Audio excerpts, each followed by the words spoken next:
Good morning प्यारे साथियों, कैसे हो आप सभी। आपके अपने इस प्यारे से लर्निंग प्लेटफॉर्म कुरुक्षेत्र पर मैं आप सभी प्यारे साथियों का हार्दिक स्वागत करता हूं। तो प्यारे साथियों, हमने एचएससी द्वारा पूछे गए प्रीवियस ईयर के क्वेश्चनों की सीरीज शुरू की थी और आज उसी सीरीज को हम कंटिन्यू करते हैं। तो चलिए प्यारे साथियों, अपने इस प्यारे से सेशन की शुरुआत करते हैं और पहला क्वेश्चन ये रहा आपकी स्क्रीन पर कि बॉक्सिंग का पावर हाउस हरियाणा के किस नगर को कहा जाता है। तो देखो, इस क्वेश्चन के बारे में तो आप सभी जानते होंगे कि बॉक्सिंग का जो पावर हाउस है वो हरियाणा के कौन से जिले को कहा जाएगा, भिवानी जिले को। ठीक है। इसके अलावा भिवानी जिले के बहुत सारे नाम रहेंगे, जैसे कि आपसे पूछ ले कि मंदिरों की नगरी किसे कहा जाता है। क्या पूछ ले कि मंदिरों की नगरी के नाम से हरियाणा का कौन सा जिला जाना जाता है। इसके अलावा सिटी ऑफ वार हीरोज के नाम से पूछ सकता है। सिटी ऑफ वार हीरोज के नाम से किसको जाना जाता है, सिटी ऑफ वार हीरो किसे कहा जाता है। इसके अलावा आपसे पूछ ले हरियाणा में राजनीति का गढ़ किसे कहा जाता है। ठीक है। किसके बारे में, राजनीति के गढ़ के बारे में अगर पूछ लिया जाए कि हरियाणा में राजनीतिक राजधानी किसे कहा जाता है। ठीक है। हरियाणा की राजनीति राजधानी। इसके अलावा एजुकेशन हब के बारे में आपसे पूछ सकता है कि भाई जो एजुकेशन हब है ये हरियाणा में किस जिले को जाना जाता है, किसके नाम से। तो ध्यान रखेंगे एजुकेशन हब के नाम से। इसी प्रकार से अपन बात करें फिल्म सिटी के बारे में कि हरियाणा का कौन सा जिला फिल्म सिटी के नाम से जाना जाता है। अगर मैं बात करूं किसके बारे में, गोल्डन सिटी के नाम से हरियाणा का कौन सा जिला जाना जाता है। उसके बाद अगर बात की जाए कॉटन सिटी के नाम से हरियाणा का कौन सा जिला जाना जाता है। अगर बात की जाए शुगर सिटी की कि शुगर सिटी के नाम से हम हरियाणा के किस जिले को जानते हैं। इसके अलावा मैं बात करूं किसके बारे में, पिंक सिटी के बारे में कि पिंक सिटी के नाम से हरियाणा का कौन सा जिला जाना जाता है। हरियाणा का दिल किस जिले को कहा जाता है। अगर मैं दूध नगरी की बात करूं तो ध्यान रखेंगे दूध नगरी के नाम से किस जिले को जाना जाता है। अगर पेपर सिटी की बात की जाए तो पेपर सिटी के नाम से हरियाणा का कौन सा जिला जाना जाएगा। इसके अलावा अगर मैं बात करूं वैज्ञानिक नगरी की, किसके बारे में, वैज्ञानिक नगरी के बारे में। वैज्ञानिक नगरी किसे कहा जाता है, 360 संगमों के तीर्थ के नाम से कौन सा जिला जाना जाता है। ठीक है। 360 संगमों का तीर्थ ये किसे कहा जाता है। ठीक है। 360 संगमों का तीर्थ। तो ध्यान रखेंगे 360 संगमों का तीर्थ है ये हरियाणा के किस जिले को कहा जाएगा। ठीक है। इसके अलावा संतों की नगरी किसे कहा जाता है, हरियाणा के कौन सा जिला संतों की नगरी कहलाता है। ठीक है। संतों की नगरी के साथ साथ है आप किसके बारे में ध्यान रख लेंगे, वन नगरी के बारे में। ठीक है। किसके बारे में, वन नगरी के बारे में। चलिए इतना बहुत रहेगा। देखो, अगर अपन बात करें मंदिरों की नगरी किसे कहा जाएगा तो ये हरियाणा का भिवानी जिला कहा जाता है। अगर सिटी ऑफ वार हीरो की मैं बात करूं तो ये भी किसे कहा जाएगा, हरियाणा के भिवानी जिले को। राजनीति का गढ़ भी किसे कहा जाता है, भिवानी जिले को। राजनीतिक राजधानी के नाम से हरियाणा का रोहतक जिला जाना जाता है। राजनीतिक राजधानी किसे कहा जाएगा, रोहतक को। एजुकेशन हब के नाम से कौन सा जिला जाना जाएगा, रोहतक जिला। लेकिन एजुकेशन सिटी के बारे में आप ध्यान रख सकते हैं, एजुकेशन सिटी कहा जाएगा किसको, सोनीपत को। ठीक है। साइकिल सिटी भी किसको कहा जाता है, सोनीपत को कहा जाता है। उसके बाद फिल्म सिटी की मैं बात करूं तो फिल्म सिटी के नाम से हरियाणा का कौन सा जिला जाना जाता है, रोहतक जिला। गोल्डन सिटी की अगर बात की जाए तो गोल्डन सिटी के नाम से हरियाणा का कौन सा जिला, सोनीपत।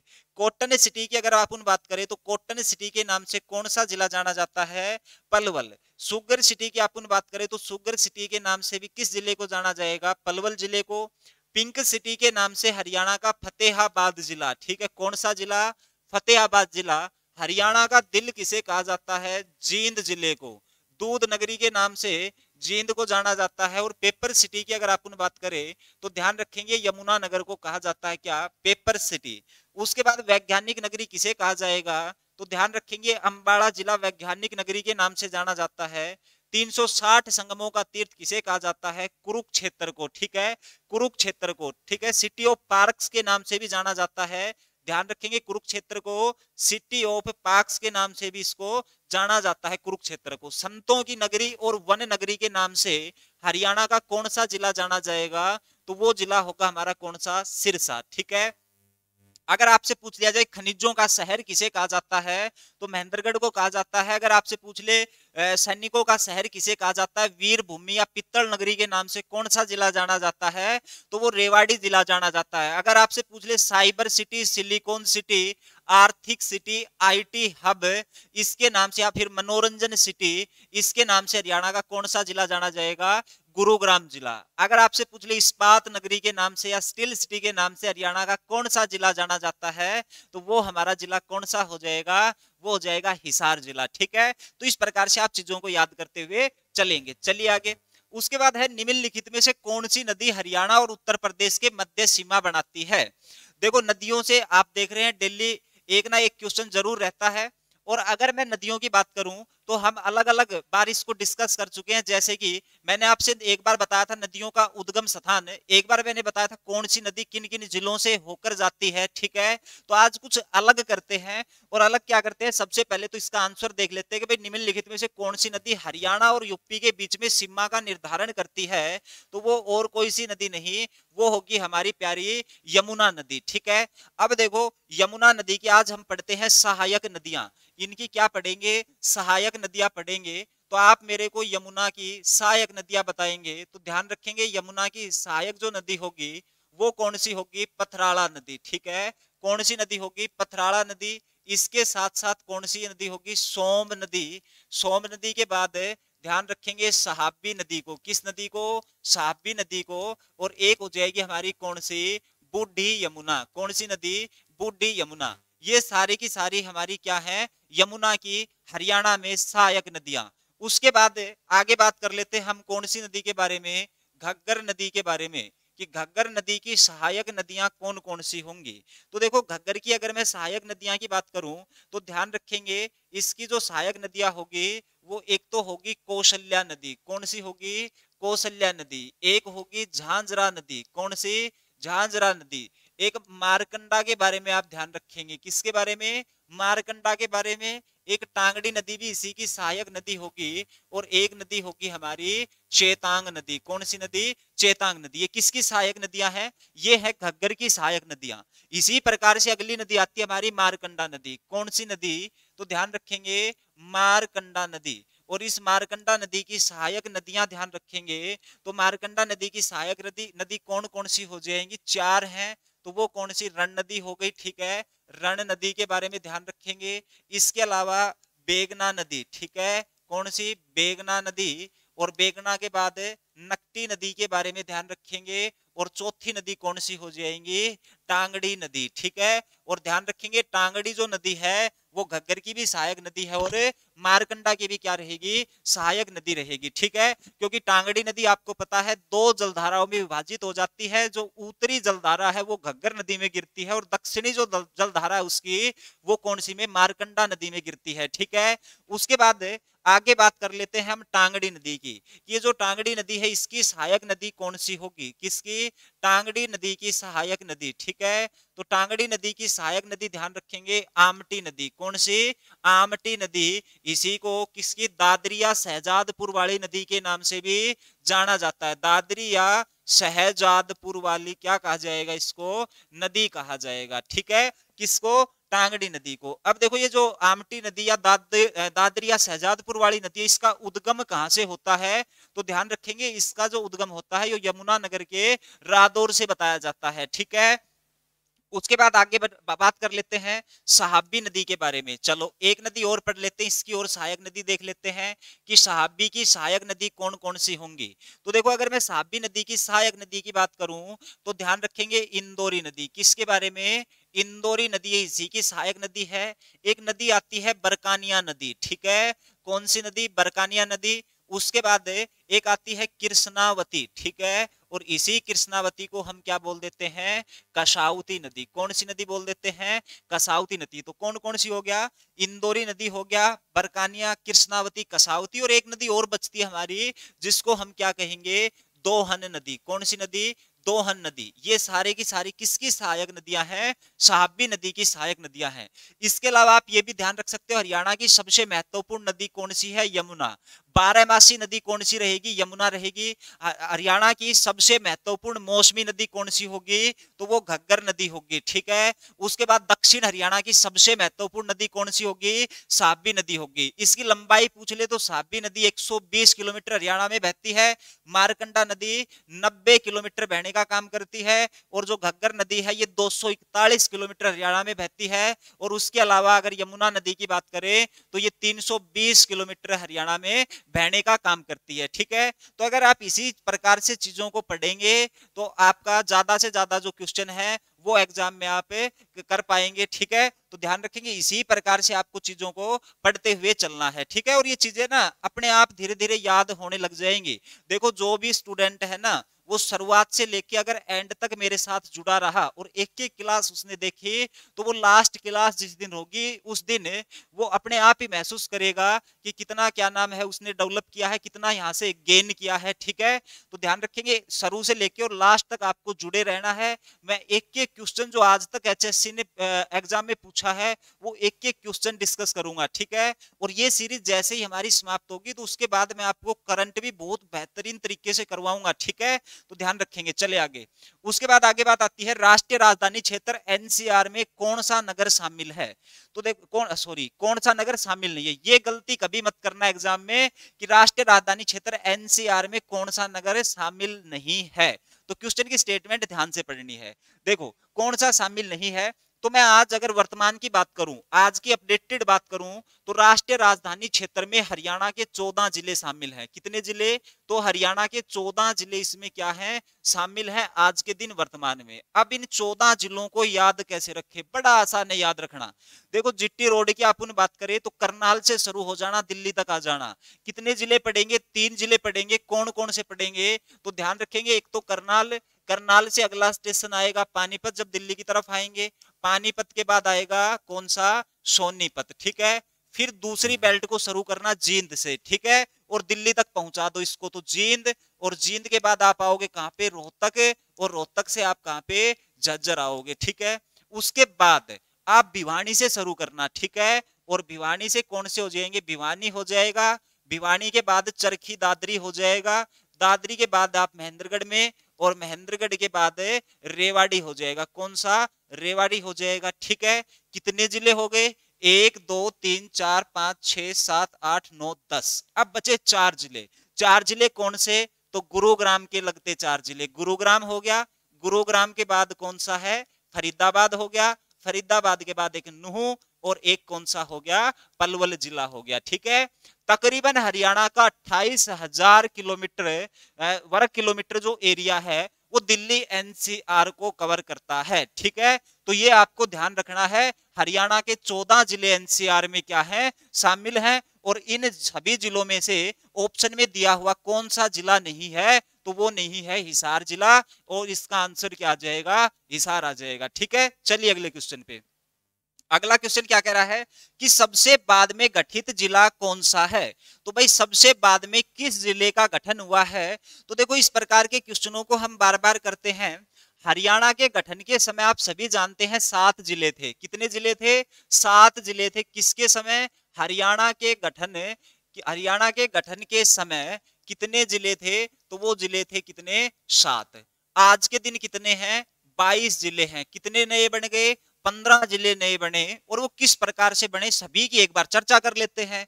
तो देखो किस प्रकार से जिले बने। सबसे पहले अगर बात की जाए तो 22 दिसंबर 1972 को जिला बनता है। और 2 जिले एक साथ बनते हैं। कौन कौन से? तो ध्यान रखेंगे सोनीपत और भिवानी, ठीक है। सोनीपत और भिवानी। और 1972 की डेट को तो रट लेना, क्योंकि हरियाणा परिवहन का राष्ट्रीयकरण भी कब हुआ था? 1972 को हुआ था, ठीक है। उसके बाद अगर बात करें तो 1973 में जिला बनता हरियाणा का 10वां जिला पूछा जाएगा। कौन सा बना था? तो वो हमारी धर्म नगरी कुरुक्षेत्र। कौन सा? कुरुक्षेत्र जिला बना था। उसके बाद चलते हैं 1975 पे। और हरियाणा का कौन सा जिला बनता है? तो ध्यान रखेंगे वो जिला था सिरसा। वन नगरी या संतों की नगरी से जाना जाता है कौन से जिले को? सिरसा जिले को। कपास और गेहूं का सबसे ज्यादा उत्पादन होता है कहां पे? सिरसा जिले में। तारा बाबा की कुटिया रहेगी कहां पे? सिरसा जिले में। चौधरी देवीलाल यूनिवर्सिटी रहेगी कहां पे? सिरसा जिले में। कब स्थापित हुई थी? 2003 को स्थापित हुई थी। ठीक है, उसके बाद आगे चलेंगे 1979, और 1979 बाबा फरीद की नगरी फरीदाबाद। कौन सा जिला? फरीदाबाद। और ध्यान रखेंगे जहांगीर के समय में 1608 में जहांगीर का एक कोषा अधिकारी जिसका नाम था फरीद, उसी को क्या किया था? नियुक्त किया था कहां पे? जिट्टी रोड की निगरानी करने के लिए इसी क्षेत्र में। और उसी के द्वारा बताते हैं, उसी के नाम पर इस जिले का क्या हो गया? नामकरण हो गया। ठीक है, 1608 बाबा फरीद गया था, समझ गए, जहांगीर के दरबार से। तो 1979 में बनता हमारा कौन सा? फरीदाबाद जिला। फिर 1989 में हरियाणा में 4 जिले एक साथ बनते हैं, और वो तो आपको पता ही है कि इस प्रकार से हम उसको ध्यान रख सकते हैं, कैथल, रेवाड़ी, पानीपत और यमुनानगर। ठीक है, कैथल, रेवाड़ी, पानीपत और कौन सा हो जाएगा हमारा? यमुनानगर। उसके बाद चलते हम सीधा 1995 में, और 1995 में जिला कौन सा बना था? पंचकुला। कौन सा जिला बना था? पंचकुला। ठीक है, पंचकुला का पुराना नाम पंचमपुर हुआ करता था। ठीक है, उसके बाद आगे चले तो 1997 में हरियाणा के 2 जिले एक साथ बनते हैं, और वो कौन कौन से होंगे? फतेहाबाद, और उसके साथ जिला होगा कौन सा? झज्जर। ठीक है, शहीदों का शहर झज्जर। पिंक सिटी कौन सी हो जाएगी? फतेहाबाद। और फतेहाबाद की आरक्षित सीट कौन सी हो जाएगी? रतिया। और झज्जर जिले की आरक्षित सीट कौन सी है? तो वो झज्जर ही रहेगी। ठीक है, इसके बारे में आप ध्यान रख सकते हैं। उसके बाद आगे चलेंगे तो आगे डेट आएगी 2005 की, और 2005 में हमारा जिला बनता है कौन सा? मेवात जिला। ठीक है, और ध्यान रखेंगे इस मेवात जिले की घोषणा ओम प्रकाश चौटाला के समय पे हुई थी 2004 में, सत्यमेवपुरम के नाम से। किसके नाम से? सत्यमेवपुरम के नाम से। लेकिन 4 अप्रैल 2005 को भूपेंद्र सिंह हुड्डा ने इसको क्या बनाया था? मेवात के नाम से जिला। और 2016 में मनोहर लाल खट्टर ने इसका नाम बदल के क्या कर दिया? नूह कर दिया, जिसको नूह के नाम से जाना जाता है। उसके बाद चलते हैं 2008 पे, और 2008 में हमारा जिला बना था कौन सा? पलवल। पलवल जिसको हम कॉटन सिटी के नाम से जानते हैं, पलवल जिसको हम शुगर सिटी के नाम से जानते हैं, पलवल। ए पलवा जिसका पुराना नाम हुआ करता था, उस पलवल की स्थापना कब हुई थी? 2008 में हुई थी। उसके बाद आगे चलते हैं, और आगे आएगा 2016 में एक जिला और बनता है जिसका नाम था क्या? चरखी दादरी। ठीक है, तो इस प्रकार से हरियाणा के सारे जिले बन के हुए थे तैयार। ठीक है, और आज जिले हो गए कितने? 22। तो ये कह रहा कि सबसे बाद में गठित जिला कौन सा है? तो यहाँ पे दादरी ऑप्शन में है नहीं, तो हम किसको कर जाएंगे? पलवल को कर जाएंगे टिक। ठीक है, चलिए अगले क्वेश्चन पे। उसके बाद अगला क्वेश्चन है, हरियाणा में लोकसभा की कुल सीटें कितनी है? तो देखो, अगर हरियाणा में लोकसभा की सीटों की बात की जाए तो कितनी रहेंगी? 10 रहेंगी। लेकिन इससे क्या क्या क्वेश्चन आप याद रख सकते हो? तो ध्यान रखेंगे, अगर आपसे पूछ ले हरियाणा में राज्यसभा की सीटें, हरियाणा में किसकी सीटें पूछ ले? राज्यसभा की सीट पूछ ले, तो ध्यान रखेंगे कितनी सीटें हो जाएंगी? 5 सीटें हो जाएंगी। इसके अलावा अगर पूछ ले हरियाणा में किसकी? लोकसभा की सीट, तो उनकी संख्या कितनी बताई मैंने? तो वो 10 बताई। अगर आपसे पूछ ले हरियाणा में सांसद कितने हैं, हरियाणा में क्या पूछ ले आपसे? सांसद के बारे में। सांसद हरियाणा में सांसदों की संख्या अगर आपसे पूछ ली जाए तो आंसर क्या आएगा? 15 आएगा। यहां पे गलती होती है, और स्टूडेंट जल्दबाजी में क्या कर देते हैं? इसको गलत कर देते हैं। ठीक है, तो आपको इसको बिल्कुल भी गलत नहीं करना है, ध्यान पूर्वक आपको पढ़ना है। ठीक है, अभी आपको ऐसा लग रहा होगा कि ये तो छोटी छोटी बातें हैं, इनको कौन गलत करता है? तो भाई मैं ऑफलाइन भी पढ़ाता हूँ, और कम से कम 4 साल का मेरे को एक्सपीरियंस है ऑफलाइन पढ़ाने का, और बहुत मतलब कि क्रीम क्रीम स्टूडेंट हैं जो इस प्रकार के क्वेश्चनों को गलत करके आते हैं। ये मेरा पर्सनल एक्सपीरियंस रहा है। ठीक है, और देखो सिलेक्शन होना और ना होने का जो गैप है ना, वो बड़ा माइनर सा गैप रहता है। एक एक दो दो नंबर से ही हमारा जो सिलेक्शन है वो रुकता है, और उसके पीछे जो रीजन है वो ये नहीं है कि आप मेहनत नहीं कर रहे, आप मेहनत तो खूब करते हैं, लेकिन ये इस प्रकार से जब क्वेश्चन एग्जाम में गलत होते हैं तभी हमारा सिलेक्शन रुकता है। ठीक है, कभी भी आप अपने पेपर को एनालाइज कर लेना। तो अगर आपका सिलेक्शन 1 और 2 नंबर से नहीं हो रहा तो उसमें इसीलिए नहीं हो रहा कि ये जो आसान चीजें हैं ना, ये आप पेपर में 1 या 2 क्वेश्चन गलत करके आते हैं, ठीक है। और उसके पीछे रीजन ये क्या है, रीजन ये है कि आप इन चीजों को ले जाते हैं हल्के में, बार बार इनका रिवीजन नहीं करते, इसीलिए चीजें क्या हो जाती हैं, गलत हो जाती हैं, ठीक है। तो ये मेरा पर्सनल एक्सपीरियंस है और ये चीज आपको माननी पड़ेगी। चलो, हरियाणा में कुल लोकसभा की सीटें कितनी हो जाएंगी, 10 हो जाएंगी। अब देखो हरियाणा में विधानसभा की सीटों की बात करूं मैं, किसकी, तो हरियाणा में विधानसभा की सीटें कितनी है, ठीक है। तो ध्यान रखेंगे विधानसभा की सीटें वर्तमान में रहेंगी 90 सीटें, ठीक है। अब बात ये आती है कि हरियाणा के गठन के समय सीटें कितनी थी, हरियाणा के गठन के समय सीटें कितनी थी, तो ध्यान रखेंगे सीटें होती थी 54 सीटें, ठीक है। फिर अगले ही साल ध्यान रखेंगे 1967 में सीटें बढ़ के कितनी हो गई, 81 हो गई। फिर 10 साल बाद 1977 में हमारी सीटें कितनी हो गई, 90 हो गई, ठीक है। तो तीनों चीज ध्यान रखनी है आपको। आपसे पूछ लेगा 90 सीटें कब हुई, तो 1977 में हुई। आपसे पूछे भाई क्या नाम है 81 सीटें कब हुई, 1967 में, और शुरुआत में कितनी सीटें थी, तो वो 54 सीटें थी, और वर्तमान में कितनी सीटें हमारे पास, 90 सीटें हैं। लेकिन इनसे भी कुछ ध्यान रखेंगे। आपसे पूछ लेगा भाई आरक्षित सीटें कितनी है वर्तमान में, तो ध्यान रखेंगे वर्तमान में अगर आरक्षित सीटों की बात करूं तो आरक्षित सीटों की संख्या है 17, जो मैंने पहली पिछली क्लासों में इसके बारे में डिस्कस किया है। अगर किसी ने पिछली क्लास, हमारी प्रीवियस क्लास नहीं देखी है, तो मैं 10 क्लास यहाँ पे करवा चुका हूं, तो उनको जाके आप देख सकते हैं, ठीक है। और जो भी बिल्कुल नए स्टूडेंट है, बिल्कुल नए आए हैं इस फील्ड में और वो तैयारी करना शुरू की है, तो वो भी हमारी अगर कंटिन्यू इन क्लासों को देखेंगे तो बहुत ज्यादा जो फर्क है वो आपको नजर आने वाला है, ठीक है। तो 17 क्लास से क्या थी, सॉरी ये गलती होगी, 17 जो सीट हैं ये क्या रहेंगी, आरक्षित रहेंगी, ठीक है। उसके बाद अगर बात करें 54 जब सीटें हुई थी तो उस समय पे आरक्षित सीटें कितनी थी, 10 सीटें थी।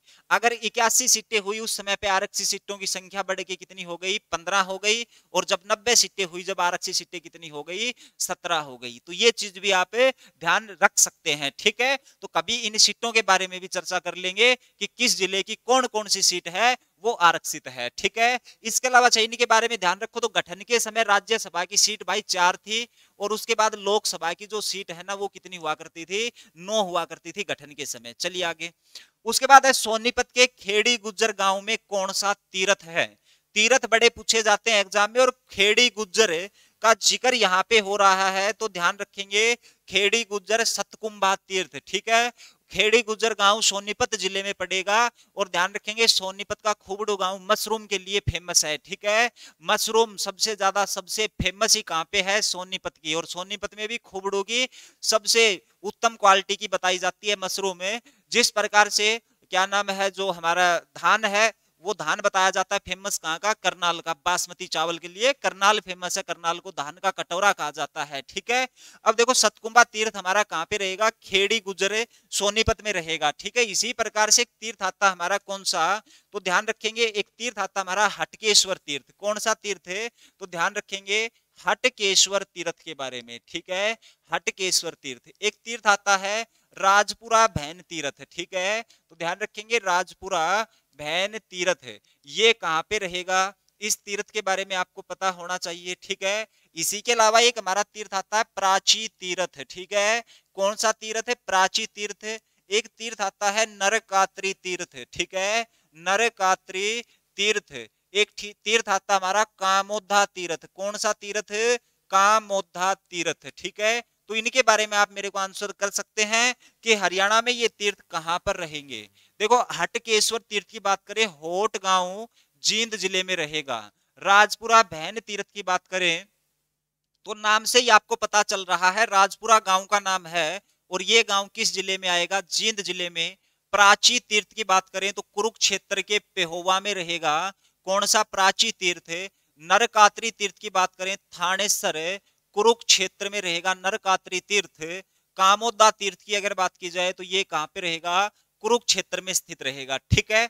अब देखो इनसे कुछ छोटे छोटे क्वेश्चन बनते हैं एग्जाम में, जैसे कि कामोदा तीर्थ किसके लिए फेमस जगह थी, तो बताया जाता है कि जब महाभारत का युद्ध हुआ था तो उस समय पे द्रौपदी ने यहाँ पर क्या लगाने का काम किया था, रसोईया लगाया था पांडवों के लिए, कामोदा तीर्थ है। अगर बात की जाए किस तीर्थ के बारे में, नरकात्री तीर्थ है, तो ये किसके लिए फेमस रहेगा, भीष्म पितामह के लिए फेमस माना जाता है कि जब भीष्म पितामह सहसैया पर लेटे हुए थे वो इसी स्थान पे लेटे हुए थे। और आपको पता भी होगा कि अर्जुन ने धरती में बाण चला के गंगा की धार निकाली थी, वो भी कहां पे निकाली थी, इसी जगह पे निकाली थी। ठीक है, उसके बाद बात कर लेते हैं प्राची तीर्थ के बारे में। तो ध्यान रखेंगे जो प्राची तीर्थ है ये किसके लिए जाना जाता है, तो जो भीष्म पितामह की माता श्री थी गंगा, उसी ने अपने पाप धोने का काम किया था इस स्थान पर, तो उसको जाना जाता है प्राची तीर्थ के नाम से। उसके बाद राजपुरा बहन की अगर आप उन बात करें तो ध्यान रखेंगे जो राजपुरा बहन है ये गांव का नाम है, और ये बताया जाता है कि इस गांव को श्री कृष्ण से आशीर्वाद प्राप्त है कि इनके जो पूर्वज है उनकी मृत्यु पर इनको उनकी जो अस्थि है उनका विसर्जन करने की जरूरत नहीं है। क्योंकि आप सभी देखते होंगे कि जब भी किसी की मृत्यु हो जाती है तो उसकी अस्थियों का विसर्जन किया जाता है। ठीक है, एक प्रक्रिया होती है विसर्जन करने की, लेकिन इस गांव के लोगों को अपने पूर्वजों की अस्थि का क्या नहीं करना पड़ता, विसर्जन नहीं करना पड़ता, क्योंकि श्री कृष्ण जी के द्वारा इनको आशीर्वाद प्राप्त है। होट गांव की हटकेश्वर तीर्थ की बात करें तो होट गांव में रहेगा, और यहाँ पे एक बहुत ही जाने माने ऋषि हुए हैं जिनका नाम था दधीचि ऋषि। और ध्यान रखेंगे इसी हटकेश्वर तीर्थ को 68 संगमों का तीर्थ भी कहा जाता है, जबकि 360 संगमों का तीर्थ पूछे तो वो कुरुक्षेत्र को कहा जाता है। ठीक है, चलिए अगले क्वेश्चन पे। उसके बाद आगे है पिंजौर में स्थित गार्डन का क्या नाम है, तो पिंजौर में स्थित जो गार्डन है उसका नाम होगा कौन सा गार्डन है, यादवेंद्र गार्डन। ठीक है, अब देखो ये जो यादवेंद्र गार्डन है इसका दूसरा नाम क्या होगा, तो ध्यान रखेंगे हम किसके बारे में पढ़ रहे हैं, तो वो है हमारा यादवेंद्र गार्डन। ठीक है, तो ध्यान रखेंगे कौन सा, तो ये हो जाएगा हमारा यादवेंद्र गार्डन। ठीक है, तो ध्यान रखेंगे इसी यादवेंद्र गार्डन को हम उत्तर भारत का नंदन वन भी कहते हैं। ठीक है, क्या कहते हैं इसको, उत्तर भारत का नंदन वन। ठीक है, तो उत्तर भारत का नंदन वन के नाम से जाना जाता है। इसी को हम मुगल गार्डन के नाम से भी जानते हैं। ठीक है, क्या कहा जाता है इसको, मुगल गार्डन। और स्थित कहां पे है ये, तो ये ध्यान रखेंगे पंचकुला नहीं पिंजौर का ध्यान रखेंगे। उसके बाद आगे बात आती है इसका निर्माण किसने करवाया था, तो देखो निर्माण की ना कई बार एग्जाम में सदी पूछ लेता है कि यादवेंद्र गार्डन का निर्माण किस सदी में हुआ था, तो ध्यान रखेंगे आप औरंगजेब को, क्योंकि इसका निर्माण करवाया था औरंगजेब के बड़े भाई फिदाई खान के द्वारा। ठीक है, तो ये बताया जाता है, ये मान्यता है कि औरंगजेब का बड़ा भाई, ठीक है, औरंगजेब का बड़ा भाई कौन था, तो उसका नाम बताया जाता फिदाई खां। ठीक है, इसी के द्वारा इसका निर्माण करवाया गया था। ठीक है, किसके द्वारा, फिदाई खां के द्वारा, समझ गए।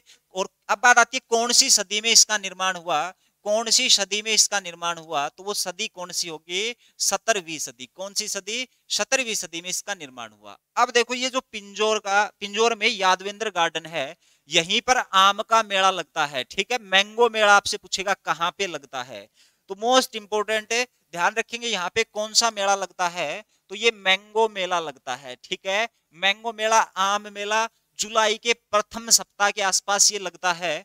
और ध्यान रखेंगे आपसे ये भी पूछ सकता है मैंगो या आम मेला कहाँ पे लगता है, तो ये यादवेंद्र गार्डन पिंजौर में ही तो लगता है। ठीक है, अब बात ये आती है कि इस मेले की कभी ना कभी शुरुआत हुई होगी, और क्वेश्चन बनेगा डेट से, मोस्ट इंपोर्टेंट क्वेश्चन है कि मेले की शुरुआत कब हुई थी, तो ध्यान रखेंगे इस मेले की शुरुआत हुई थी 1992 में। कब हुई थी, 1992 में प्रथम बार मेले का क्या किया गया था, आयोजन किया गया था। ठीक है, तो ध्यान रखेंगे। चलिए अगले क्वेश्चन पे, और अगला क्वेश्चन क्या कहता है, कुरुक्षेत्र जिले में सरकारी चीनी मिल, ये आएगा चीनी, चीन है ये, चीनी मिल। ठीक है, तो सरकारी चीनी मिल किस स्थान पर स्थित है, मोस्ट इंपोर्टेंट क्वेश्चन, डेट से इंपोर्टेंट रहेगा।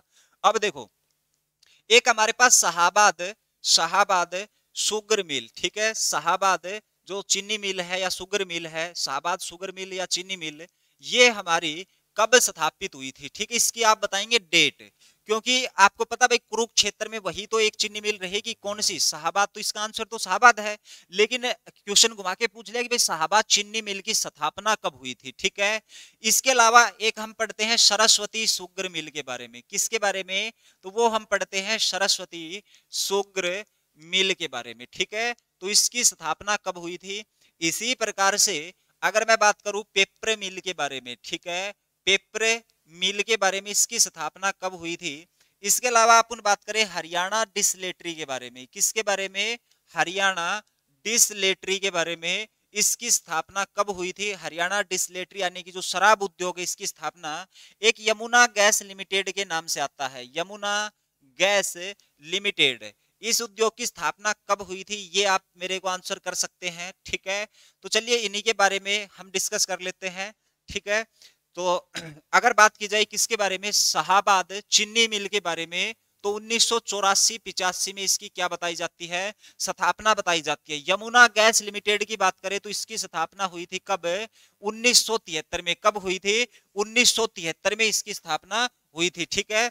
उसके बाद हरियाणा डिस्टिलरी की बात करें तो इसकी स्थापना 1969 में होती है। पेपर मिल की बात करें तो इसकी स्थापना हुई थी 1929 में। और सरस्वती शुगर मिल की बात करें तो इसकी स्थापना कब हुई थी, 1933 में हुई थी। सरस्वती शुगर मिल है, इसकी स्थापना 1933 में हुई थी, ठीक है। एक आता हमारा क्या, बेलापुर पेपर इंडस्ट्री। तो जब पढ़ने लगे तो इसको भी ध्यान रख लेंगे, किसके बारे में, तो बेलापुर पेपर इंडस्ट्री के बारे में। किसके बारे में, बेलापुर पेपर इंडस्ट्री, ठीक है। तो इसकी स्थापना कहां पे हुई थी ना, कब हुई थी, तो ध्यान रखेंगे इसकी स्थापना होती है 1945 में। कब होती है, 1945 में। और ये सारी चीजें नीचे की जो बताई है, शाहाबाद चीनी मिल कुरुक्षेत्र में, इसको छोड़ के जो तमाम चीजें मैंने आपको बताने की कोशिश की है, वो सारी की सारी चीजें किस जिले में रहेंगे, यमुनानगर जिले में रहेंगी, ठीक है। यमुनानगर, देखो एक रेलवे वैगन वर्कशॉप भी रहेगा यमुनानगर में, जिसकी स्थापना 1952 में हुई थी, वो यमुनानगर के जगाधरी में रहेगा। रेलवे वैगन वर्कशॉप, जगाधरी वही जिसको छोटी पित्तल नगरी के नाम से जाना जाता है। चलिए अगले क्वेश्चन पे। और अगला क्वेश्चन क्या कहता है, काला तितर पर्यटक स्थल हरियाणा के किस जिले में स्थित है। तो ये क्वेश्चन तो मेरा सबसे फेवरेट क्वेश्चन है, काला तितर जो पर्यटक स्थल है ये कहां पर रहेगा, ठीक है। तो चलिए आप मेरे साथ किस किस क्वेश्चनों का आंसर दे सकते हैं। तो मैं आपसे पूछूंगा सुरखाब पर्यटक स्थल के बारे में। किसके बारे में, सुरखाब जो पर्यटक स्थल है ये हरियाणा में कहां पर रहेगा। फिर मैं आपसे पूछूंगा कोयल पर्यटक स्थल के बारे में। कोयल पर्यटक स्थल है ये हरियाणा में किस स्थान पर रहेगा। फिर मैं आपसे पूछ सकता हूं गोरैया पर्यटक स्थल के बारे में। किसके बारे में, गोरैया पर्यटक स्थल ये हरियाणा के किस स्थान पर रहेगा। गरुड़ पर्यटक स्थल, कौन सा, गरुड़ पर्यटक स्थल ये कहां पर रहेगा। काला तितर प्रजनन केंद्र, काला तितर प्रजनन केंद्र कहां पर स्थित है। उसके बाद अपन आगे बात करें तो काला हिरण प्रजनन केंद्र, किसके बारे में, काला हिरण प्रजनन केंद्र, ठीक है, इनके बारे में। तो चलो इतने बहुत रहेंगे, इनका आप करेंगे आंसर। देखो सुरखाब पर्यटक स्थल की बात करें तो ये सिरसा जिले में रहेगा। कहां पे, सिरसा जिले में। कोयल पर्यटक स्थल की मैं बात करूं तो ये किस जिले में रहेगा, कैथल जिले में। गोरैया पर्यटक स्थल की बात करें तो झज्जर में रहेगा। कहां पे रहेगा, झज्जर में। ध्यान रखेंगे प्रतापगढ़ फार्म भी कहां पे स्थित है, तो ये प्रतापगढ़ फार्म भी रहेगा झज्जर जिले में, ठीक है, जिसको शहीदों का शहर कहा जाता है। गरुड़ पर्यटक स्थल की अपन बात करें तो ये यमुनानगर में रहेगा। कहां पर रहेगा, यमुनानगर में। काला तितर प्रजनन केंद्र और काला हिरण प्रजनन केंद्र दोनों के दोनों हमारे कहां पर हैं, तो ध्यान रखेंगे जी पीपले में रहेंगे। और पीपले कहां पे, कुरुक्षेत्र में। पीपले और कुरुक्षेत्र में क्या रहेगा, काला तितर और काला हिरण के नाम से पर्यटक स्थल, ठीक है। तो क्लास आपको बहुत ही अच्छी लग रही होगी, इंटरेस्ट बन रहा होगा और बहुत अच्छी अच्छी चीजें मैं आपको यहाँ पे बता रहा हूँ, ठीक है। इन चीजों को लिंक करके आपको पढ़ाने की कोशिश कर रहा हूँ। देखो सीक्वेंस में हम जब चीजें पढ़ लेते हैं और उसके बाद जब हम क्वेश्चनों की प्रैक्टिस करते हैं तो उसके बाद इसी प्रकार से अगर जब हम चीजें पढ़ेंगे तो ज्यादा लंबे समय तक चीजें हमारे दिमाग में रहेंगी और एग्जाम में भी हम ज्यादा से ज्यादा जो मार्क्स हैं वो ऑब्टेन कर पाएंगे, ठीक है। और इसके अलावा हाँ, अगर आपको हमारी जो क्लास है, जो वीडियो है, वो अगर आपको पसंद आ रही है तो चैनल को सब्सक्राइब करें और अपने दोस्तों से ज्यादा शेयर करें और लाइक करें, ठीक है। चलिए भाई, उसके बाद आगे बात करें तीज का त्योहार किस महीने में आता है। तो देखो तीज के त्योहार तो सभी जानते हैं, छिंदारा या तीज का जो त्योहार है वो प्यारे से सावन के महीने में आता है, ठीक है, सावन के महीने में। एक हरियाणा में कार्तिक सांस्कृतिक महोत्सव बनाया जाता है। कार्तिक आ गया ना तो हरियाणा में कार्तिक सांस्कृतिक महोत्सव बनाया जाता है राजा नाहर सिंह के महल में, और उसकी शुरुआत 1996 में हुई थी। ध्यान रखेंगे कब? 1996। बल्लभगढ़ का शेर था राजा नाहर सिंह। उसके बाद आगे है, भारत के सारे शिल्पी व कलाकार हरियाणा के किस मेले में भाग लेते हैं? तो देखो, इसको शिल्पकारों का मेला भी कहा जाता है, और ये हरियाणा के फरीदाबाद का एक शहर रहेगा, छोटा सा सूरज कुंड। ठीक है, तो उसी सूरज कुंड में मेला लगता है, किसके नाम से? सूरज कुंड के नाम से। ठीक है, तो वो होगा सूरज कुंड क्राफ्ट मेला। अब इसके बारे में कुछ दो चार चीजें छोटी छोटी बता देता हूं मैं, जैसे कि इस मेले की शुरुआत कब हुई थी? तो ध्यान रखेंगे 1987 में इस मेले की क्या होती है? शुरुआत होती है, बंसीलाल के समय में। उसके बाद अलग राज्य ने भाग कब लिया था? तो राजस्थान ने सहभागी राज्य के रूप में 1989 में पहली बार किसी दूसरे राज्य ने इस मेले में क्या लिया था? हिस्सा लिया था, भाग लिया था 1989 में। ठीक है, इसके अलावा ध्यान रखेंगे 2009 में कोई विदेशी यानी कि कोई दूसरा देश इसमें भाग लेने के लिए आया था, और 2009 में इस मेले में प्रथम देश जिसने भाग लिया था उसका नाम था मिस्र यानी कि इजिप्ट। ठीक है, तो इजिप्ट के बारे में आप ध्यान रखेंगे। उसके बाद अब क्या होता है कि प्रत्येक वर्ष जब भी मेला लगता है तो एक क्या होता है? थीम स्टेट, और एक इसका होता है क्या? वो होता है हमारा क्या नाम है? Focus country. ठीक है, तो ध्यान रखेंगे वो शुरुआत कब से हुई? ठीक है, तो सहभागी देश की हिस्सा लेने की शुरुआत कब से हुई? तो ध्यान रखेंगे सहभागी देश के तौर पे हिस्सा लेने की जो शुरुआत बताई जाती है वो 2012 से। और जब ये शुरुआत की गई होगी तो कोई ना कोई पहला देश बना होगा जिसने इसमें हिस्सा लिया होगा, और वो देश कौन सा होगा? तो ध्यान रखेंगे वो देश कौन सा था? थाईलैंड था। ठीक है, अभी 2023 में फिर से फरवरी में मेले का आयोजन होने जा रहा है। पिछली बार भी मेले का आयोजन हुआ था। तो ये जो तमाम चीजें हैं ये हम करंट में सारे की सारी क्या करेंगे? कवर करेंगे। ठीक है, देखो आप इन क्लासों को कंटिन्यू करते रहिए, और जब ये पूरे का पूरा जो एचएससी ने आज तक पूछा है सबसे पहले तो मैं आपका इस पे ये कंप्लीट करवाऊंगा, और ये तब कंप्लीट हो जाएगा तो उसके बाद हरियाणा की जो पूरी करंट अफेयर है उसको भी इसी तरीके से करवाएंगे। ऐसे नहीं कि सीधे क्वेश्चनों को डिस्कस कर लिया, यानी कि कहीं ना कहीं आपके केवल क्लास अटेंड करने से ही आपके एग्जाम में करंट के क्वेश्चन सोल्व हो रहे होंगे।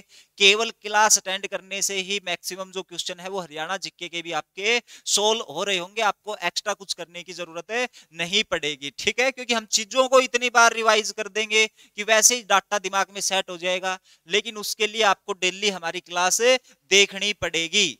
उसके बाद आता है खालसा पंथ की स्थापना किस महीने में हुई थी? तो ध्यान, ये तो आपको पता है खालसा पंथ की स्थापना कब हुई थी?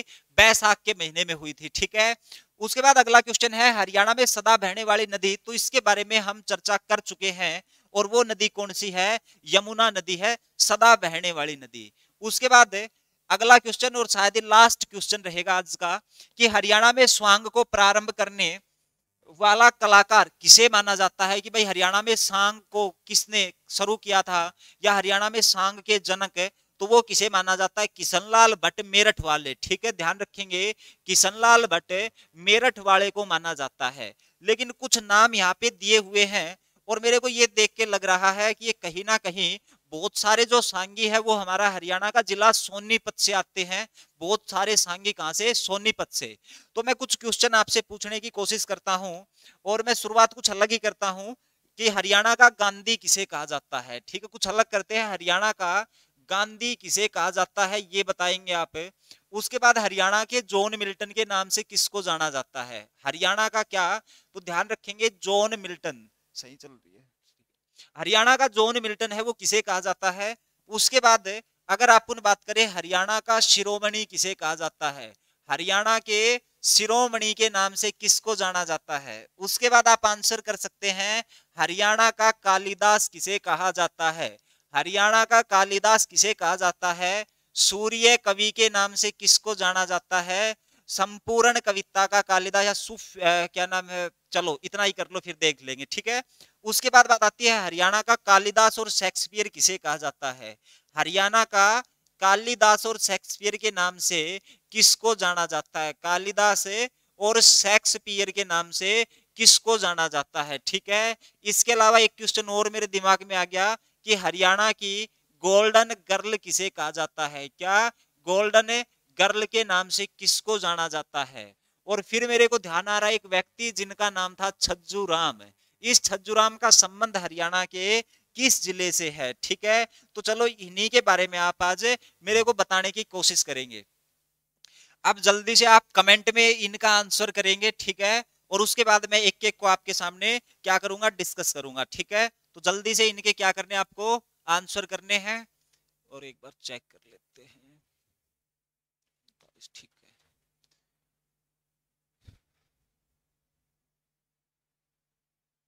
देखो जी, कहां से करें शुरुआत? यहां से कर लेते हैं। हरियाणा का कालिदास और शेक्सपियर कहा जाता है किसको? तो ध्यान रखेंगे, हरियाणा का जो कालिदास और शेक्सपियर है वो किसको कहा जाएगा? वो कहा जाएगा हमारे दीपचंद बहमन को, ठीक है। तो किसको कहा जाएगा? दीपचंद बहमन को, ठीक है। अगर मैं बात करूं सूर्य कवि और हरियाणा का कालिदास, ये किसको कहा जाता है?